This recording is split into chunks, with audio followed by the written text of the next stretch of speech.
It started like any other Thursday evening.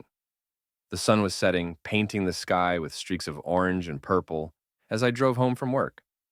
I'd stopped by the grocery store earlier to pick up ingredients for her favorite meal, a slow roasted chicken with garlic mashed potatoes and asparagus. Cooking was something I had always enjoyed, and it gave me a chance to show her how much I cared. But that night, my intentions were very different. I should start from the beginning. Her name was Emily. We'd been married for 8 years, and I thought we were happy.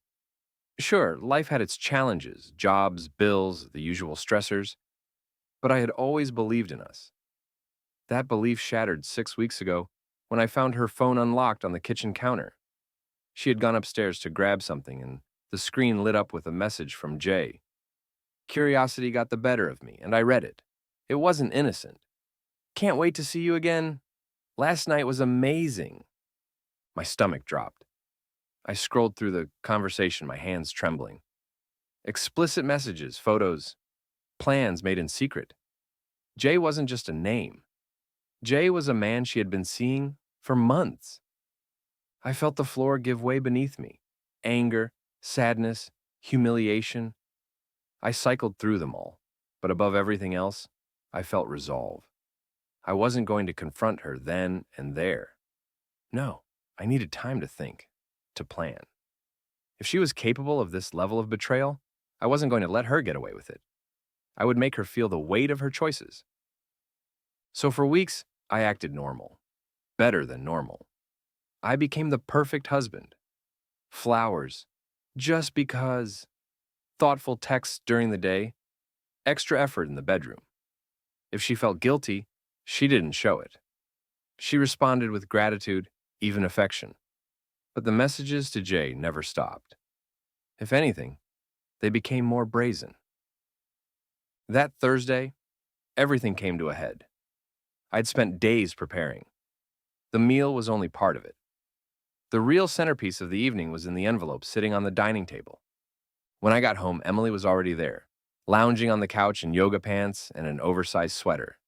She looked up and smiled. "Hey, babe, what's for dinner?"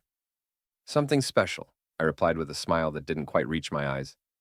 I set to work in the kitchen, the aroma of roasted garlic and herbs filling the air. She wandered in and leaned against the counter, watching me. "You've been so sweet lately. What's the occasion?"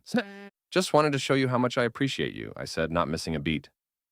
The table was set, candles, cloth napkins, the works. She seemed genuinely touched as she sat down and took her first bite. "This is amazing, Jake. You really outdid yourself." "I'm glad you think so," I said, pouring her a glass of wine. "There's something I want to show you after dinner." Her brow furrowed slightly, but she nodded. "Okay." We finished the meal in relative silence. She complimented the food several times, but I could tell she sensed something was off. When the plates were cleared, I gestured for her to follow me into the living room. The envelope was on the coffee table. I handed it to her without a word. "What's this?" she asked, her voice tinged with uncertainty. "Open it." Her hands trembled slightly as she slid the papers out. The color drained from her face as she read the first page. It was a detailed report from the private investigator I had hired. Dates, times, photos. Her and Jay at a hotel. Her and Jay at a restaurant. Her and Jay in his car, kissing passionately. "Jake, I can explain—" "Don't," I interrupted, my voice calm but firm. "I don't want your excuses. I've known for weeks, Emily. Weeks." She stared at me, her eyes wide and glassy. "I didn't mean for it to happen. It's not what you think." "And it's exactly what I think," I said, cutting her off again. "You made a choice. Over and over again, you chose him. You lied to me. You betrayed me. Do you have any idea what that feels like?" Tears streamed down her face. "Jake, please, I'm so sorry. I love you." I laughed, a bitter sound that filled the room. "Love me? You have a funny way of showing it." She reached for my hand, but I pulled away. "I've spent the last 8 years of my life loving you, trusting you. And this is what I get in return?" "It was a mistake," she whispered, her voice barely audible. "A mistake is spilling coffee on your shirt. This was a calculated series of decisions." She looked down, unable to meet my gaze. "What happens now?" "I'm glad you asked," I said, my tone cold. "You're going to pack a bag and leave. Tonight." Her head snapped up. What? No, Jake. We can work through this. We can go to therapy. We can. No, I said firmly. We're done. I've already spoken to a lawyer. The divorce papers are in that envelope, too. You'll find they're very generous. I don't want to fight. I just want you out of my life. She looked at me, desperation in her eyes.